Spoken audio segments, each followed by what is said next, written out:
At the gathering, Thomas smashed my hearing aid because of a joke one of his friends made. Aren't you still able to hear with one ear?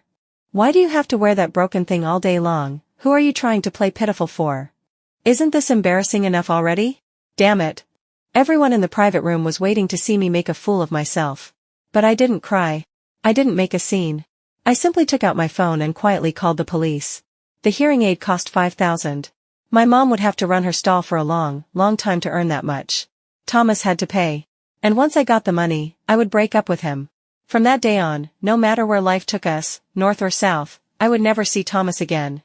The music in the private room suddenly stopped. I lifted my gaze from my phone screen and saw the transfer student, Tara, standing right in front of me. Her eyes were slightly red. Her hands were clenched into fists at her sides. She looked both wronged and stubborn. I had just opened my mouth to ask what was going on when Tara spoke first, her voice trembling with tears. Susan, if you look down on me, then you really didn't have to come to my welcome party. I was confused. I didn't. Before I could finish, she cut me off. You didn't? Then why did you deliberately pretend not to hear me when I asked you to help change the song just now? When other people asked you, you could hear them just fine. But when it was me, suddenly you couldn't hear anything. What's that supposed to mean? Earlier, my mom had messaged me, asking when I was coming home.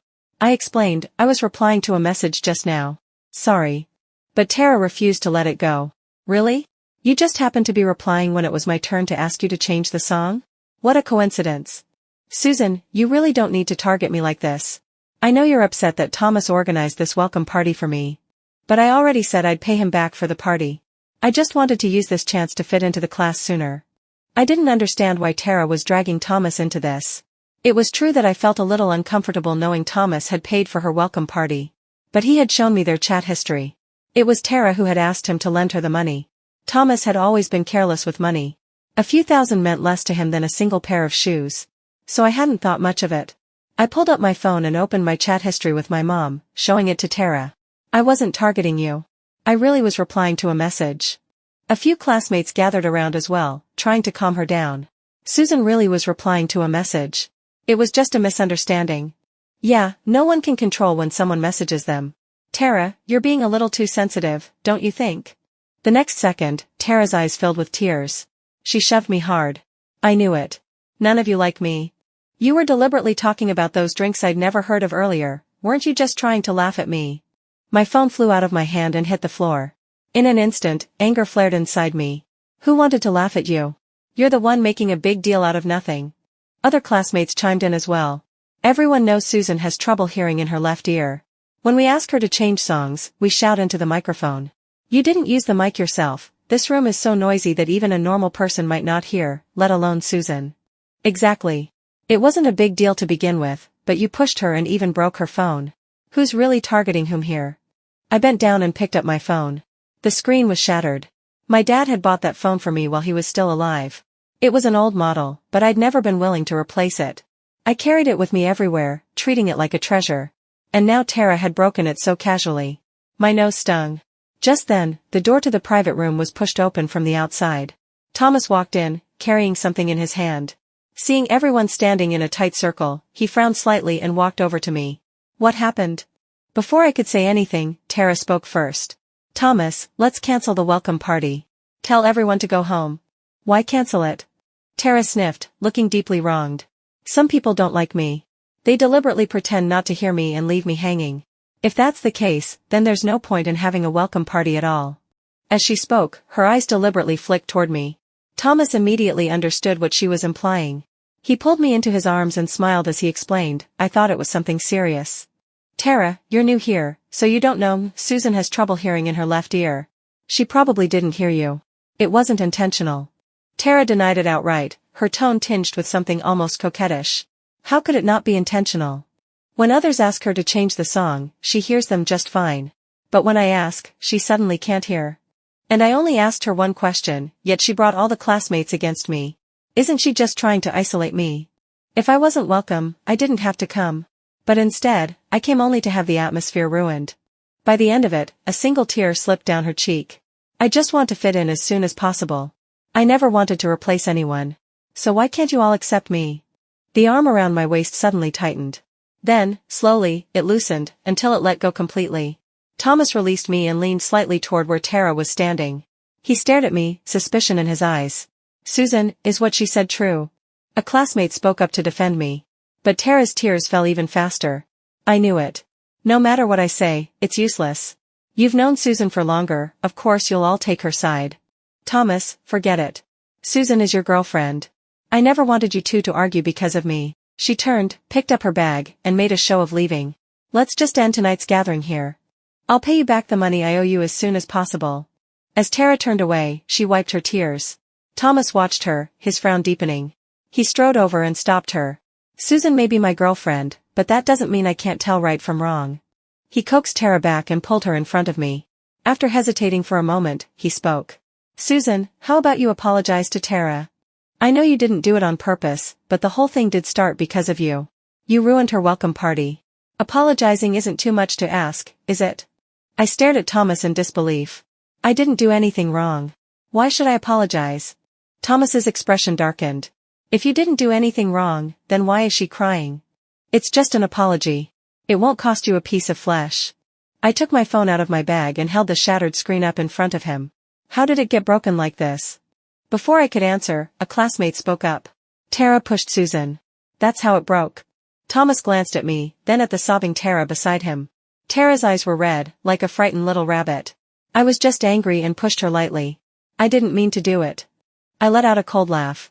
Whether you meant it or not, you know the truth yourself. The broken phone was clearly mine, yet Tara tilted her head up toward Thomas, looking pitiful. Thomas, I really didn't mean to. I know none of you believe me, but I really... Before she could finish, Thomas cut her off. There was unmistakable pity in Thomas's eyes. He lifted his hand and gently rubbed Tara's head, the gesture intimate and familiar. His voice softened as he comforted her. I believe you. Then he looked up at me, his gaze turning cold. She didn't mean it either. It's just a phone, I'll pay for it. I stared at Thomas in disbelief. What did you say? Behind him, Tara lifted her brow slightly. Thomas repeated himself. I said it's just a phone. I'll pay you back for it. And you'll apologize to her. I let out a soft laugh. But the hand gripping my phone tightened inch by inch. The shattered screen cut into my palm. The fine, stinging pain sliced through the haze of alcohol in my head, forcing me awake. Awake enough to see, clearly, where Thomas's heart now leaned. Thomas, I said quietly, let's break up. Tara reached me before Thomas did. The girl who had been relentless just moments ago suddenly began apologizing. Susan, breaking up is a serious thing. Don't fight with Thomas because of me. Let's say tonight was my fault, okay? Don't take it out on him. He's already exhausted from organizing this welcome party for me today. As his girlfriend, even if you don't appreciate him, how can you suggest breaking up over something so small? I knew exactly what Tara was doing. She deliberately emphasized how much Thomas had run around for her welcome party. Just to provoke me. And she succeeded. I raised my hand and shoved her away hard. Tara lost her footing and stumbled backward several steps, knocking over a takeout box on the table. The contents spilled out. Sweet rice dumplings, brown sugar tangyuan, from that place in the south part of the city. Tara burst into tears again. Thomas, I'm sorry. You went so far out of your way to buy these for me, and I didn't even get to eat them before I spilled everything. So that was it. The reason Thomas said he didn't have time to pick me up today was because he had gone all the way to the south of the city to buy Tara brown sugar tangyuan. Back and forth, more than 10 kilometers. When had they grown this close? Before, when I said I wanted some and asked him to go with me, he always brushed it off with excuses about how far it was. I stared at the syrup pooling across the floor, and suddenly I understood. It wasn't that the distance was too far. It was that I simply wasn't worth the effort. Thomas's face darkened. He hurriedly grabbed Tara's reddened hand, gently and carefully pressing ice from the bucket against it. I stood there, watching blankly. And suddenly, I thought of the night my father was in that car accident. Thomas had been just like this then. Gentle, meticulous, wiping the tears from my face and the blood from my hands. Time had passed. Everything had changed. The air conditioner blew cold air across my face. I lifted my hand and felt moisture. Only then did I realize I was crying. I wiped my tears and turned to leave. But someone yanked my wrist hard from behind. I stumbled forward. The next second, a sharp pain tore through my left ear. The hearing aid was ripped out violently, along with several strands of hair. The pain spread from behind my ear up into my scalp, leaving the entire left side of my head numb. Thomas had forcibly torn off my hearing aid. He shoved me away. I lost my balance and fell to the ground. Right into the sticky puddle of spilled syrup. My white dress was instantly soaked in red-brown sugar water, sticky and nauseating. Thomas looked down at me from above, his voice icy. Susan, I've told you so many times, I'm only helping Tara because I see your past self in her. Why do you have to target her like this? Have you forgotten that you're even able to attend South City High because of my family's connections? You've studied at a private school for 2 years, did you forget that you're still just the daughter of a street vendor? His words grew uglier by the second. Trying to play the isolation game? Take a look at yourself, do you even have the right? It was true that I'd been able to attend South City High because Thomas's parents had pulled some strings. But I had never thought that made me superior to anyone. I had never forgotten who I was. And I had never tried to hide it. Many classmates had eaten the braised pork buns my mom made. They had never looked down on me. Never mocked my family's lack of money. In other words, if they truly despised me, they wouldn't respect Tara either, and they certainly wouldn't have attended her welcome party. Yet Thomas, my boyfriend, my childhood friend, was worse than these classmates who were barely acquaintances. Had he forgotten? That he, too, came from that same rundown courtyard? I struggled to my feet and reached for the hearing aid in Thomas's hand. He lifted it high, his gaze sharp as a blade. Apologize to Tara. The classmates rushed to stop him. This wasn't Susan's fault at all, Thomas. You're going too far. In recent years, Uncle Miller's business had grown rapidly. Thomas, the boy who once shared a single bag of spicy strips with me, had become a young master who casually spent tens of thousands on a single meal. He had long grown accustomed to silencing criticism. He shot a cold look at the classmate. Rachel, hasn't your family's food factory been looking for investors lately? One sentence. The room fell silent. Though I had a good relationship with my classmates, no one dared to offend Thomas for my sake. Their faces were filled with sympathy for me. I looked at the provocation flickering across Tara's face, and the apology stuck in my throat. 3 seconds of silence. I swallowed the bitterness in my chest and was just about to speak. Smack. A sharp sound rang out. Thomas slammed my hearing aid onto the floor. My eyes widened instantly. I dropped to my knees almost at once, scrambling toward it, crawling as I reached out. Thomas's voice came from above me, cold enough to freeze bone. If you can't hear people even with that thing on, then don't fucking wear it. I ignored Thomas's words and clumsily tried to fit the hearing aid back into my ear. Nothing. I took it out and wiped it over and over with my clothes. Put it back in. Still nothing. Why couldn't I hear? Why was I still not hearing anything? Tears poured down, one after another. Seeing this, Thomas's fingers slowly curled into a fist. He didn't even know why he'd lost control like that just now. Was it because Susan had pushed Tara? No. Tara didn't really matter to him at all. It was just that Tara reminded him too much of Susan in the past. The weak Susan who needed protection. Not the stubborn Susan now, the one who refused to lower her head. Susan's tears finally pulled him back to his senses. Thomas reached out to pull me up. Stop wearing it. It's already broken. Worst case, I'll buy you a new one. I acted as though I hadn't heard him. I shoved him away hard. Buy a new one? To Thomas, anything could be replaced. A phone. A hearing aid. Even the place beside him. Could that be replaced too? This hearing aid was something my mom had saved up for over a long time to buy for me. 5,000 yuan. How many times would she have to set up her stall? How many pancakes would she have to sell to earn that much? And yet, to Thomas, it wasn't even worth as much as an apology to Tara. After I shoved him away, Thomas's face darkened completely. He stood up and kicked over the trash can beside me. The loud crash exploded in my right ear. I flinched in shock. Then came his scornful voice. Susan, I've been fucking sick of you wearing that broken hearing aid everywhere. Do you have any idea how long I've wanted to smash it? Even my buddies laugh at me for dating a cripple. Listening to Thomas's words felt like my heart was being carved into pieces. Aren't you still able to hear with one ear? Why do you keep wearing that broken thing? Who are you trying to act pitiful for? Do you think there are a lot of rich people at South City High? Planning to dump me and hook up with someone richer behind my back? That guy Reed from the class next door is pretty loaded. You were laughing and chatting with him a few days ago. Have you already hooked up with him? Smack. The sharp sound of a slap brought the entire room to silence. Thomas stared at me, his eyes red. Only then did he realize how outrageous his words had been, and a flicker of panic crossed his eyes. He hadn't meant to hurt me like that. But the day before yesterday, when he saw Susan laughing with Reed on the track field, irritation had taken root in his chest. He knew Susan had no ulterior motives toward Reed. But as a guy himself, he understood Reed's intentions all too well. Susan might have been born with his braised pork buns. Damn it. Is this because of Thomas and Tara? I don't care how rich Thomas is, he doesn't get to take away my pork buns. I'm telling my dad to cancel cooperation with the Miller family. Me too. Count me in. I refuse to believe all of us together can't bring down one Miller family. They made me laugh. I pulled a transfer application form out of my backpack. Mr. Lin said I was still ranked first in the grade on the last monthly exam. With the college entrance exam coming up, he wants me to attend classes in the top track.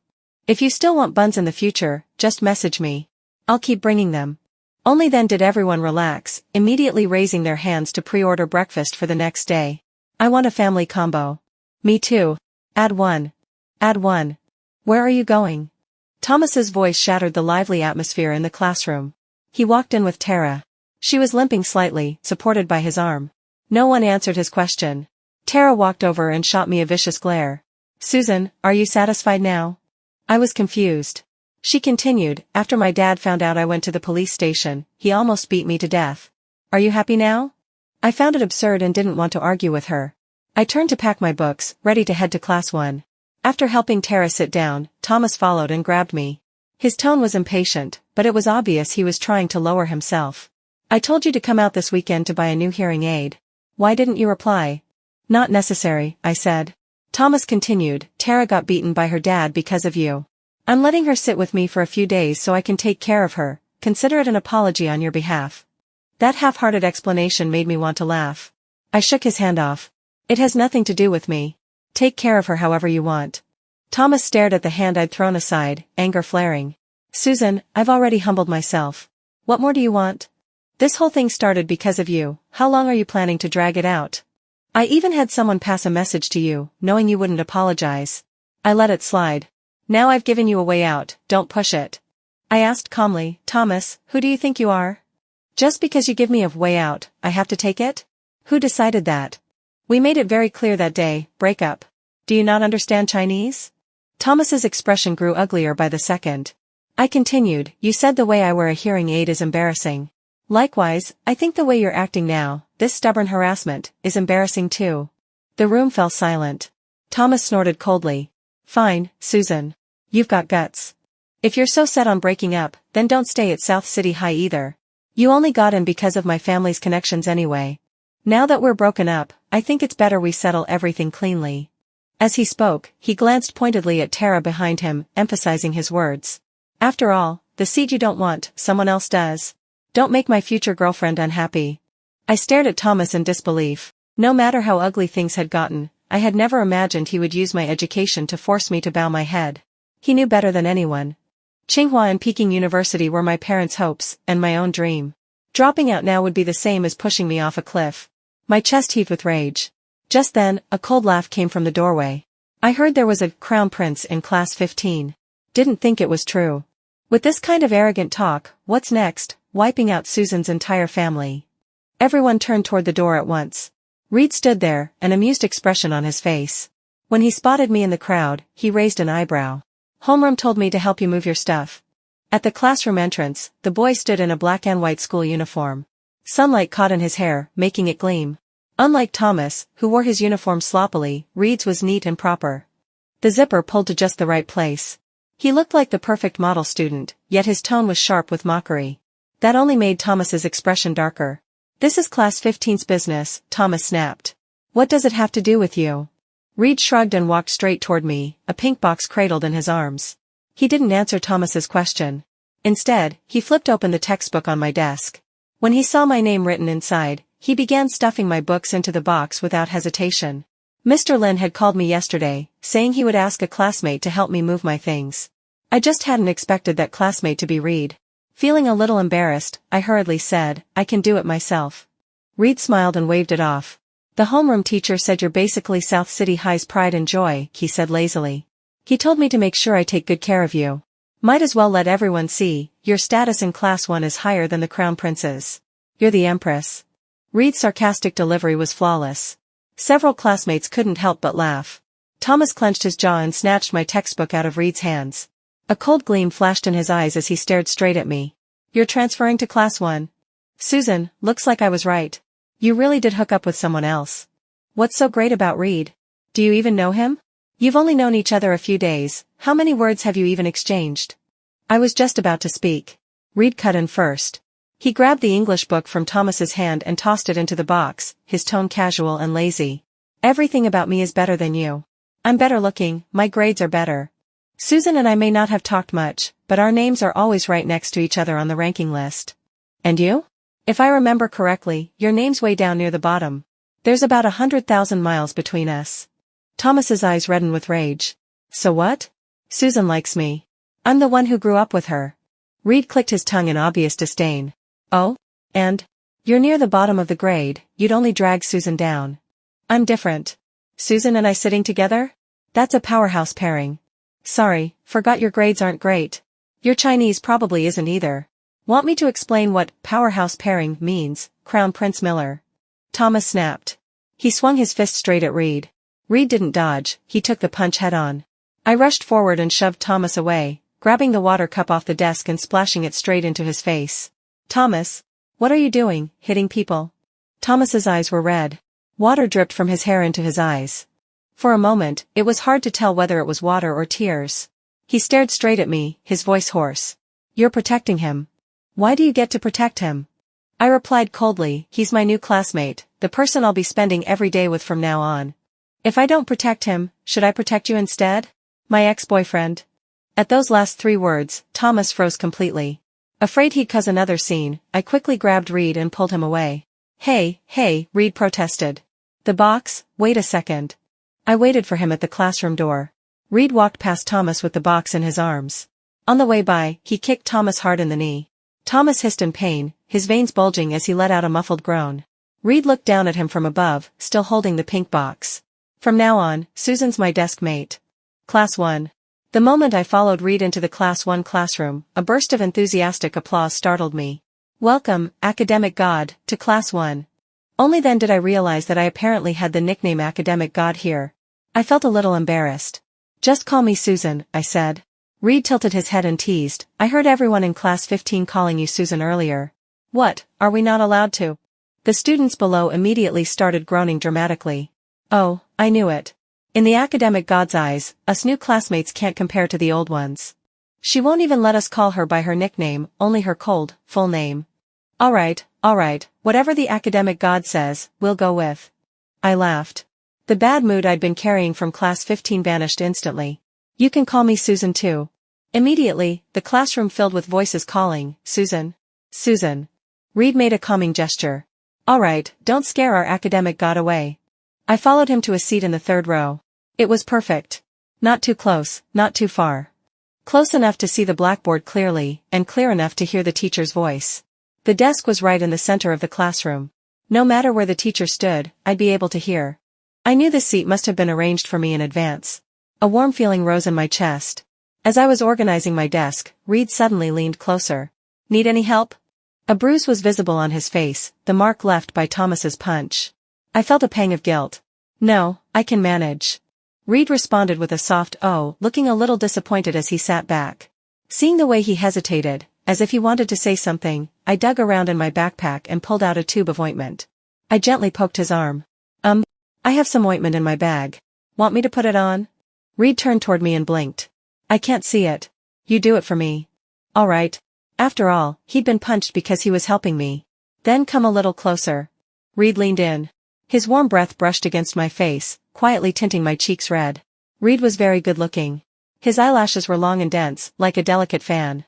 His skin was fair and smooth, and his features were refined to the point of flawlessness. Compared to Thomas's rugged, athletic looks, Reed was more in the Jean category.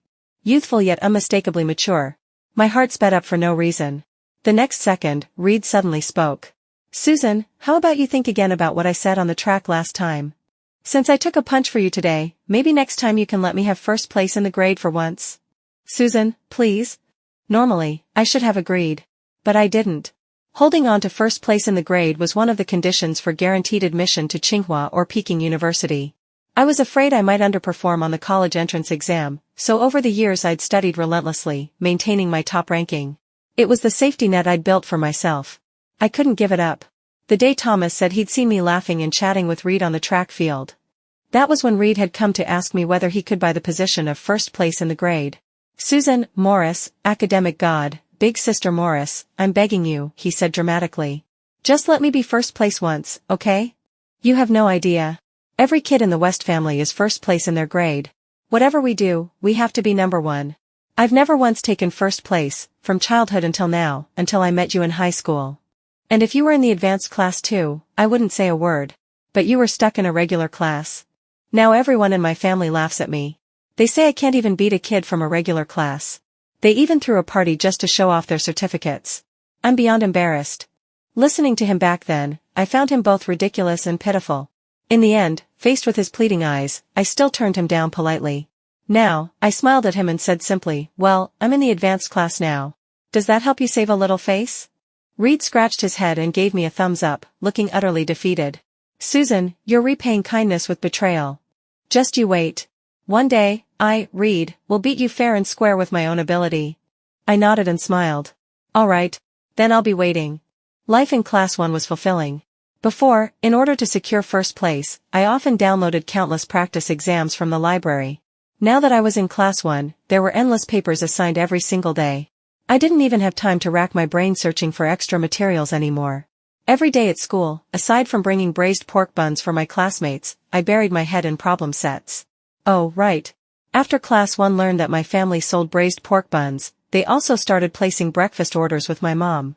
Rachel even came to me and said that now my workload in Class 1 was heavy, she would have her family's driver go to my house to pick up the buns directly.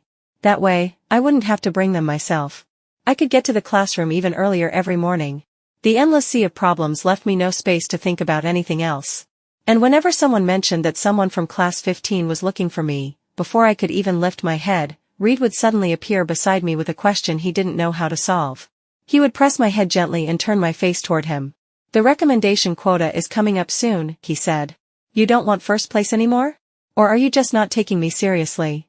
The moment I heard recommendation quota, I immediately dove back into studying. I asked classmates to pass the message along. Whatever it was, they could text me. I'd look at the messages after school. The very next second, Thomas stormed in. He snatched the workbook right off my desk. His eyes were bloodshot as he demanded, you blocked me for a whole month, how am I supposed to message you? Susan, do you really like Reed now? I froze for a moment, then reacted. I grabbed my workbook back from his hands, my tone impatient. Are you insane? Meeting my irritated gaze, Thomas deflated instantly. His voice softened. He placed 2 boxes on my desk. This is the hearing aid I bought to replace the old one. And this, he hesitated, this is the phone Morris Dad bought for me back then. The day before yesterday, when my mom was cleaning my room, she found an old phone. That's when I remembered, the phone Tara broke was one Morris Dad bought when he was still alive. One for you, one for me. Now I'm giving you mine. Can you forgive me? I stared at the phone box. For a moment, my mind went blank. So only a month had passed since my phone was smashed. And yet, it felt like something from another century. The heartbreak from back then was already gone. There was only a faint sense of regret left. Not for Thomas, but for the phone my dad had given me. I shook my head. No need. I lifted the hair on the left side of my head, revealing a brand new hearing aid. I bought the hearing aid myself. Then I took out my repaired phone from my pocket. The phone's fixed too. Thomas's face slowly drained of color. I was about to speak, but he immediately covered his ears. Don't say it. Then he turned and ran. I watched him go, baffled. Then I picked up my workbook and sat back down. Reed was still standing there, unmoving. I tugged at the hem of his jacket. Reed. Let's do problems. Only then did Reed snap out of it and sit down. Halfway through the problems, he suddenly asked, what he said just now, about you liking me. Was he serious? I looked up and met the bright, sparkling eyes of the boy beside me. My face flushed instantly.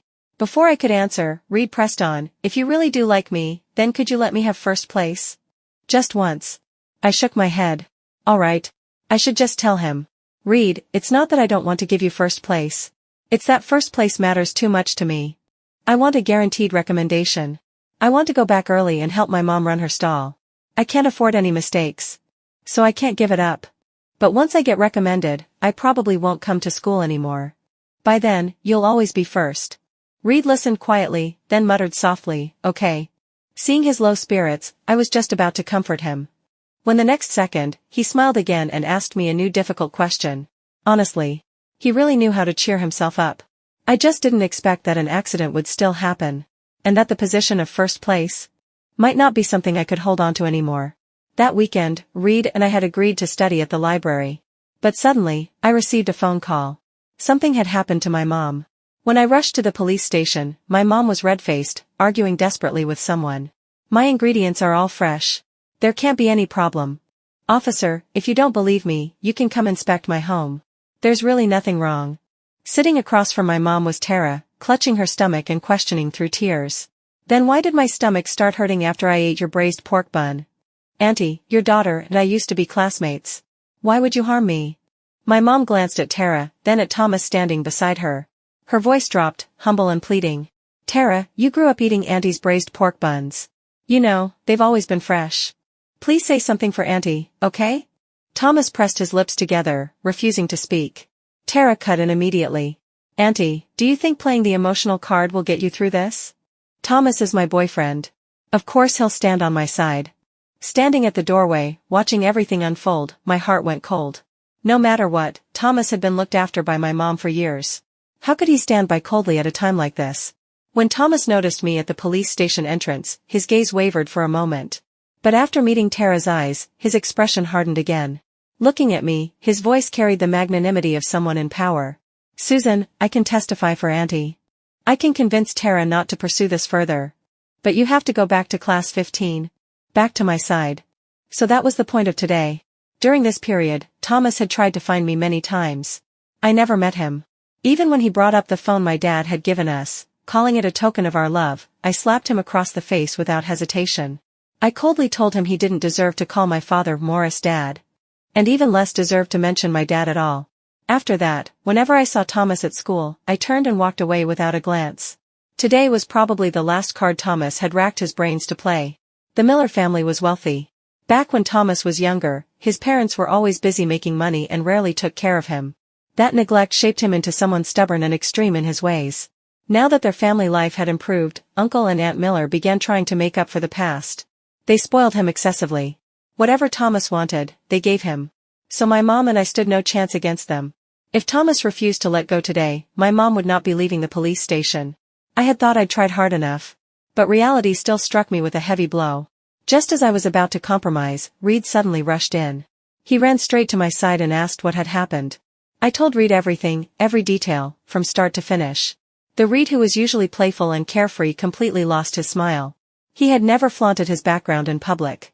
All we knew was that his family was wealthy, we knew nothing about what stood behind it. This time, Reed only leaned over and whispered something to the police officer. The officer's expression changed immediately. Soon, the situation took a turn. Tara was sent for a stomach content examination. While waiting for the results, Thomas grew visibly anxious. When the report came out, it confirmed that Tara had indeed eaten my mom's braised pork bun. However, the drug found in her system was not part of the food itself. Following the trail further, the police discovered payment records for that specific medication in Thomas's purchase history. The truth was exposed. The two were suspected of framing. It wasn't considered a particularly serious crime. But the moment Tara heard that, she panicked. She was afraid her father would beat her. She immediately confessed to everything. She said Thomas had orchestrated it all, that he had given her the drug, and she hadn't known there was anything wrong with the pork bun. She had only reported it because she thought she was seeking justice. The two started arguing loudly right there in the police station. In the end, the police notified both families. The moment Tara's father walked in, he slapped her hard across the face. I send you to school and you keep landing yourself in the police station every other day, you've got some nerve. If you don't want to study, then don't. Get back home and work in a factory. He dragged Tara away by the hair. When Thomas's parents arrived, they were clearly angry as well. But not at their son. They were angry at my mom and me. The moment they entered, they began accusing us. Susan, you and Thomas grew up together. How can you be so petty? Dragging things to the police again and again, does that look good? Figures. A child without a father, no sense of manners at all. Mom. Thomas panicked completely. Stop talking. It was my idea. I framed Auntie. My cold, disgusted gaze cut deeply into Thomas. I walked up to him. His voice trembled. Susan, I just wanted you back by my side. I've been looking for you this whole time. I tried every way I could to explain, I didn't change. I don't like Tara. I just don't feel secure. That day, seeing you chatting with Reed on the track, I couldn't stand it. You always said my grades were bad, told me to study harder. But I couldn't focus. And I was scared you'd start liking someone like Reed, someone with good grades. That's why I panicked. Didn't we fight like this when we were kids too? You forgave me back then, why not now? Didn't we promise we'd always stay together? Uncle Morris? Slap. I cut him off with a sharp slap across the face. Word by word, I said, Thomas, you don't deserve to mention my father. My dad treated you so well. Before he died, he held your hand and asked you to take care of my mom and me when you grew up. You promised him, over and over. And look at what you've done now. You're ungrateful. You repay kindness with betrayal. Thomas, you're nothing but an animal. Thomas's mother shrieked. Susan, who are you calling an animal? Don't think I don't know Thomas transferred 10,000 yuan to you before. And you think you got into South City High on your own? We pulled strings for that. Back then, Thomas just ate a few meals at your house. That favor was long repaid. If anyone owes anything, it's you who owes my son. I suddenly laughed. Memories surged. My vision blurred as tears flooded my eyes. Seeing me cry, Thomas completely lost control. He grabbed his mother, nearly begging. Mom, stop it, please, stop. I'm the one who wronged Susan. I wronged the Morris family. What I owe Susan, I can never repay in this lifetime. His mother looked confused. Son, what nonsense are you talking about? You've been blinded by this little fox. My mom could no longer stand it. She rushed forward and slapped Thomas's mother hard. Linda, don't go too far. If it weren't for my Morris back then, your son would have been hit by a car and died. Yes. My father had died saving Thomas. That year, on Thomas's birthday, his parents once again broke their promise to come home. Thomas, stubborn by nature, stormed out of the house in anger. When the truck came speeding toward him, my dad reacted instantly and yanked Thomas out of the way. My dad said until his last breath that he didn't blame Thomas. My mom said it was an accident. Back then, Thomas protected me like his own eyes. That was why my parents never wanted our relationship to break. Who could have imagined? Just a few years later, everything would change. Thomas's mother froze. She stared at Thomas and demanded an explanation. Thomas told the whole story, start to finish. After my dad died, my mom never tried to leverage that debt. She knew I liked Thomas and didn't want the Miller family to accept me out of guilt. But the Miller family. They weren't human. Thomas finally broke down. He squatted on the floor, clutching his head, smashing it repeatedly against the door. Susan? I'm sorry. But I could no longer say the word forgive. At some point, Reed took my hand from behind. The warmth of his palm slowly pulled me back to myself. He looked at the police officer and said calmly, drugging someone is not a small matter. I hope you investigate this thoroughly. Thomas took a leave of absence from school. Soon after, the Miller family's businesses were suddenly placed under investigation. Not only did their products fail quality inspections, their taxes had serious issues as well. Their stock price plummeted overnight. When Reed walked into the classroom, he was humming cheerfully, clearly in a good mood. I asked him, the Miller family investigation, was that you? Reed didn't deny it. I'm not that powerful. My older brother did it. He works in inspection. I just mentioned it to him. Besides, the Miller family had already been under watch. Getting rich overnight and not knowing how to stay low, it was bound to happen. I just gave it a little push. I stared at Reed, suddenly wondering just how powerful his background really was. Seeing me space out, he lightly flicked my forehead. What are you thinking about? Move your desk. Exams are coming up. Lose focus and you won't be able to hold on to first place. I smiled and said nothing. After all, I had already decided to give first place to him. If it hadn't been for him that day, I truly didn't know what I would have done. As for the recommendation quota, I'd think of another way. I heard that winning a national-level competition also qualified someone for guaranteed admission. The exam bell rang. Based on the usual score gap between Reed and me, I deliberately skipped one major question. When the results came out, I dragged Reed over to the ranking board. I was just about to congratulate him when I froze. Why was I still ranked first? And why had Reed and I lost the exact same number of points? I looked up at the person beside me. Reed was staring at both of our names on the board, smiling. When he noticed my gaze, he lowered his head and met my eyes. There was laughter in his voice. Didn't you say first place was really important to you? Then why did you intentionally leave a question unanswered?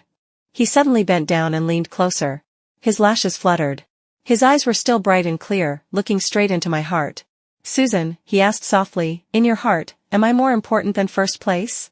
My face burned instantly. I covered my face, fled the crowd, and ran back to the classroom. Reed followed. I buried my head in my book. He leaned close to my left ear and whispered, with me, you're more important than first place. I slowly lowered the book and looked up at him. Reed, I said, I've been wearing my hearing aid all day today. Sometimes wearing it for too long made my ear uncomfortable, so I usually took it off during breaks. But today, by some twist of fate, I hadn't taken it off. In the past, people only whispered insults into my left ear. This was the first time. Someone had whispered something sweet there. My heart felt warm. Reed's ears turned red. He grabbed a random test paper and held it up to block his face. Seeing how shy he looked, I couldn't help laughing. "Reed," I said with a smile, "you're important to me too." He immediately lowered the paper, eyes wide. "Really?" I nodded hard, my tone firm. "Really?" I was admitted through guaranteed recommendation, just as I'd hoped. But I still went to school every day. To bring everyone braised pork buns, and to see Reed. Our relationship was delicate. The kind where one look made us blush, and blushing made us stutter. We both understood it tacitly. Neither of us broke the thin layer between us. Until the day Reed finished his college entrance exam. He was the first one to rush out of the exam hall. I was standing beneath a camphor tree, holding a huge bouquet of flowers. He spotted me almost instantly. He sprinted over and lightly pecked my cheek. Behind him were reporters eager for interviews. I was holding the flowers. Reed was holding me. The moment he kissed my cheek was captured perfectly by a camera. I pushed him, my face red. "Reed." He laughed foolishly, then quietly laced his fingers through mine. "Girlfriend," he said, "I'm here." And just like that, we were together. Naturally. Beautifully. A reporter cleared her throat, reluctantly breaking the sweetness for work. After graduation, she asked Reed, "What do you want to do most?" Reed tilted his head and glanced at me. "I plan to kidnap our grades #1 and take her home to show off." Then he looked straight at me. "Susan. My dad said it doesn't matter if I don't get first place. But first place has to belong to our family. So," he asked seriously, "will you come home with me?" I smiled at him. "Okay." When the final results were released, Reed finally achieved first place. He was the provincial top scorer in science. For once, he truly held his head high within his family. We went to North City together for university. Together, we stepped into the nation's most prestigious institution. On the first night after school started, I received an unfamiliar phone call in my dorm. The moment I answered, Thomas's voice came through. Rachel had said that after the Miller family was investigated, everything fell apart. They rose fast. And fell just as fast. Thomas had become the Thomas who had nothing again. Over the phone, his voice sounded exhausted. "Susan, are you doing well?" I stood on the balcony, looking down at Reed waving up at me. Softly, I replied, "I'm doing very well." There was a long silence on the other end. When Thomas spoke again, his voice was choked. "Susan, Before he could finish, I hung up. So slow. Such a waste of time. I blocked the number immediately. Then I ran downstairs and threw myself into Reed's arms. He wrapped his arms around me. And pressed a firm kiss to my forehead. I looked up, rose onto my toes, and kissed him back. The evening breeze was cool. It brushed through Reed's hair, then across my cheeks. It was perfect.